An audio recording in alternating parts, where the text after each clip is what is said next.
Hello guys, this here is the starter for my Alfa Romeo 75. This starter is equal in many other models and is actually very usual in every car on the market today. So I will show you how does a starter works.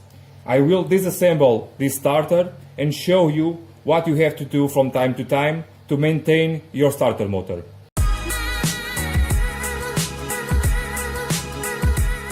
Okay guys, so first things first. How does the starter works?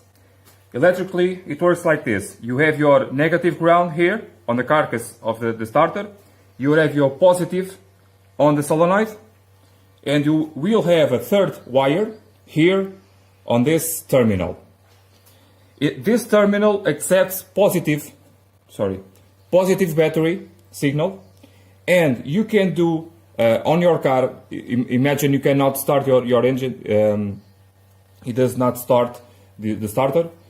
You will, with a screwdriver or whatever you want, do a shunt or bridge between this positive or any other positive to this terminal.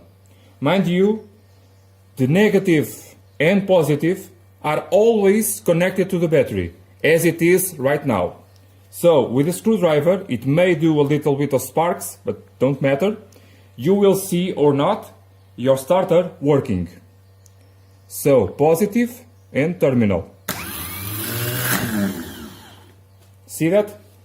So guys, what is a starter motor? No, we know this starter is working, but we don't know yet if it is working properly, because we don't have the weight of the compression of the engine here on this pinion.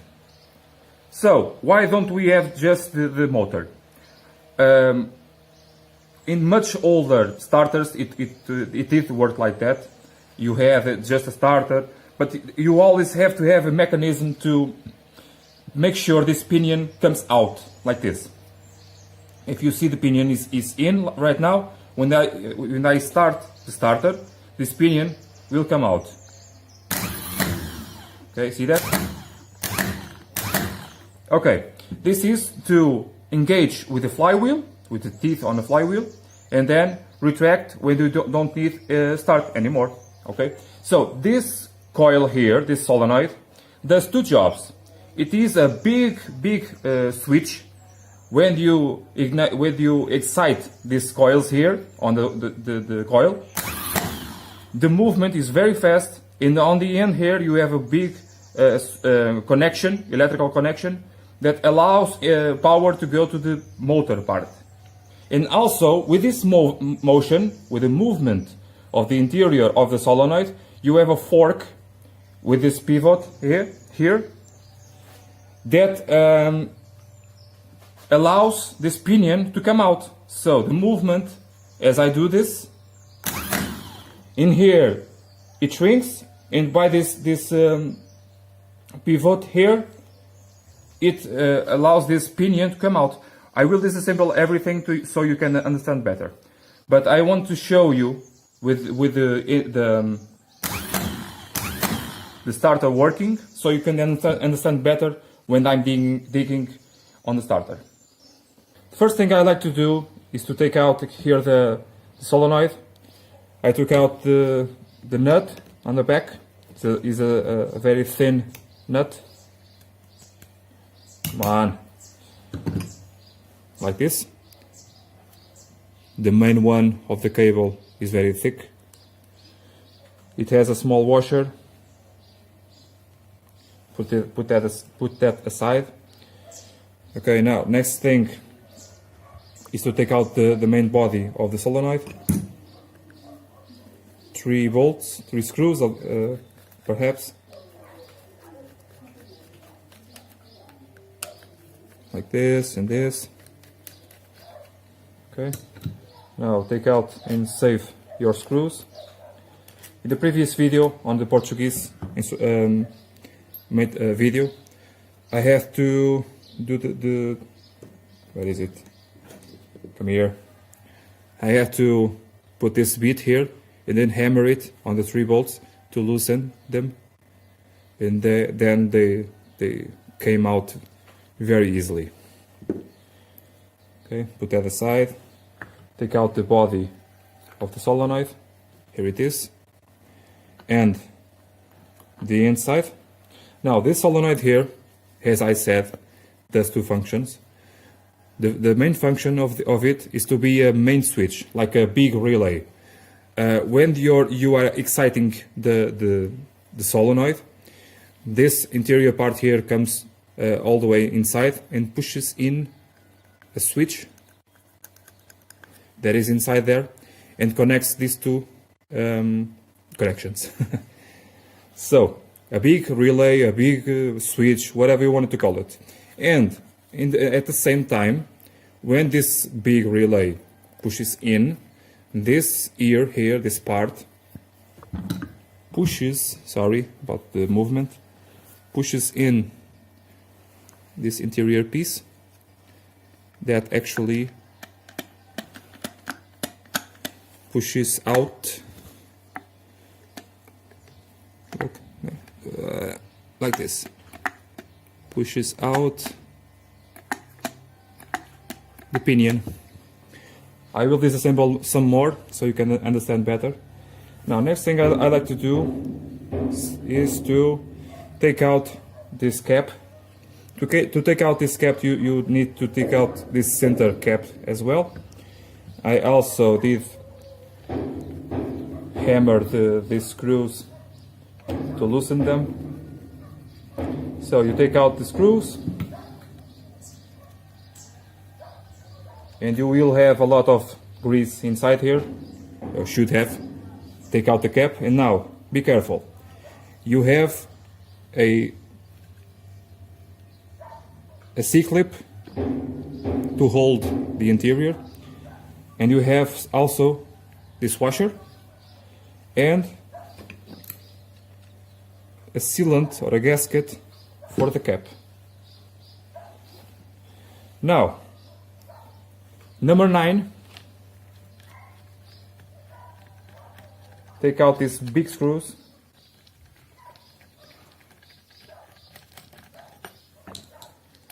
Make sure the length of them is the same or different. It's equal. Now, to take out this cap, you need to make sure that the brushes holder does not come together. Okay, it's out. Now, this brush holder, it's very different from the modern starters, because the brushes are actually welded to the frame of the inductor. Inductor? Yes, I think it's in English. I think that's the word. So it's welded to that part and should be welded in there. It's already broken on the previous video, on the Portuguese video. And it's also welded on the plate itself. So 2 brushes are welded on the body, and another 2 are welded like this, are welded on the body. On modern starters, you may have only 2 brushes, and they are fixed with screws or another system of holding it. So if I repair this starter, I will do all this job, do all this welding here of the brushes, here and here. But as I said in my Portuguese video, every time I try to repair a starter, the price of the parts surpasses the price of a new or reconditioning starter. So you have here this coil, this solenoid. You have your brushes and brush holder. You have here this centerpiece. I don't remember the name in English, which many times is very, very bad in here, and other times it starts to burn all these wires. And you have here these magnets that lose power with the age. This is a very common problem. And it starts to add up. Even if I just switched my brushes and my solenoid, and the starter is good, when that engine reaches its peak compression, of about 10 bar, this starter will start to fail. And I don't know if I will repair this starter. Let me take out this center bolt so I can disassemble the rest. I don't know if it's viable to repair this. So when your centerpiece spins, okay, it also spins this pinion here, and this fork here is attached to the solenoid like this, and when it does this movement, it pushes out like this the pinion. Okay, very simple. So let's imagine I will recondition this starter. I have to see a lot of things. I have to, first of all, clean all this mess. I have to lubricate this shaft here very well. And also, I have to see the play of these bushings here. The outside of this part here, this one is very bad. It's awful. And it corresponds here with the scratching marks I see here. Because if you have play here, this body will touch the outside of this part here. On this side, it's not so bad. It's always on this part, because it is on this side that it engages with the flywheel and makes the most mechanical forces. So on this point, I'm very certain that this starter will not find its home again. I'm very sorry. I could switch out this bushing here, but again, the prices of all of this may be more expensive and more failable again than a new or reconditioning starter. So, but let's imagine this is all good, all perfect, all cleaned out, all lubricated. Let's see how we can assemble all of this, because you should disassemble your starter every 10 to 15 years to do a cleanup, do a lubrication, change your brushes. Because if you don't change your brushes, when it reaches the end, it will rip out all of this, and then okay, you have to put a new part. Okay, in there.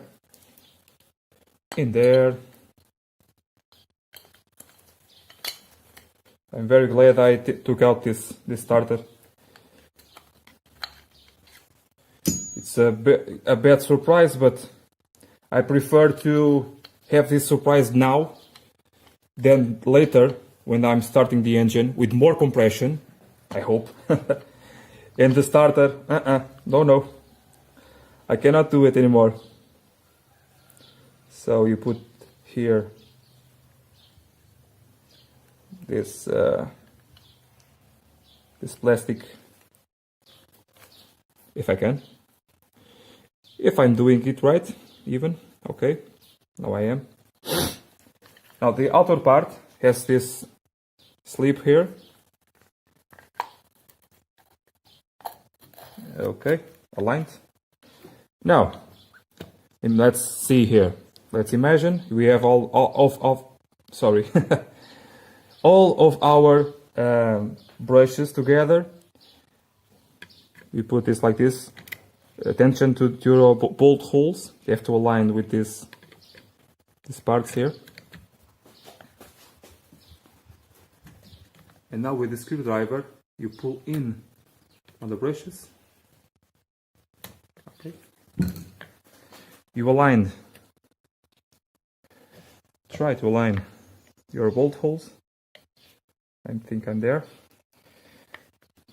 Next, your cover.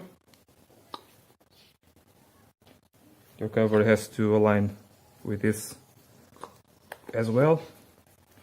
And now, the first thing I like to do is to put at least one of the Sorry, not like this. I'm being a little hasty. 2 bolts.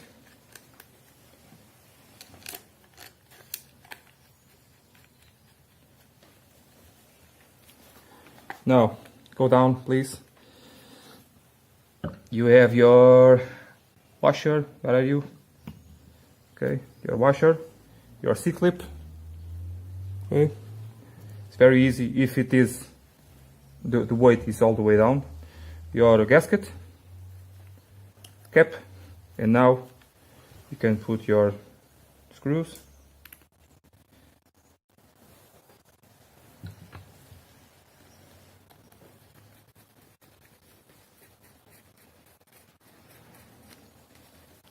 Now, your solenoid engaged in there, your spring, hold it with your left hand or right one, whatever you want. Now, to put this part, I usually leave this nut here to know very fast which side is which. And then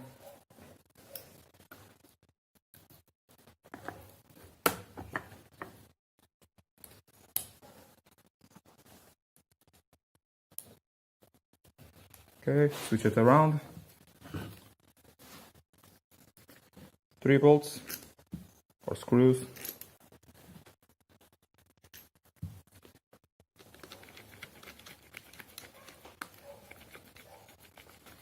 And if the brushes were good, this starter was ready to roll. If the brushes were good, if this play wasn't this bad, if the interior was not all scratched up.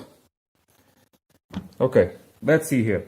If, attention, one thing I want you to have in mind is, if I end up repairing this starter, the video will not be like this. I was doing this relatively quickly because the main function of this video is so you to understand the principle of working of a starter. This is not a repair video. If I repair this starter, I will do a proper repair video, okay? I do not repair starters like this, okay? This is just so you to understand how the starter works. Don't get me wrong, this is not a repair video, okay? I will do a repair video if the parts are cheaper than a new starter. Just to finish here, this starter has 3 bolts and nuts, okay, to hold it to the engine. On the center here of the starter, there is a special calibrated screw. And this screw or bolt is screwed. Is fucked. Okay, why is it so special? Because it centers the starter to the engine. Okay, it's very good. It may have been some problem here with the thread. Someone took the wrong nut or something, mostly like it. And I need a new screw like this. If you have a screw to sell, used or new, in good condition, of course, we'll buy it from you, okay? Contact me. This too, I think I can manage some screws, some normal screws and bolts. But this one here, I really need a proper screw. I don't think I can repair that. It's too far gone.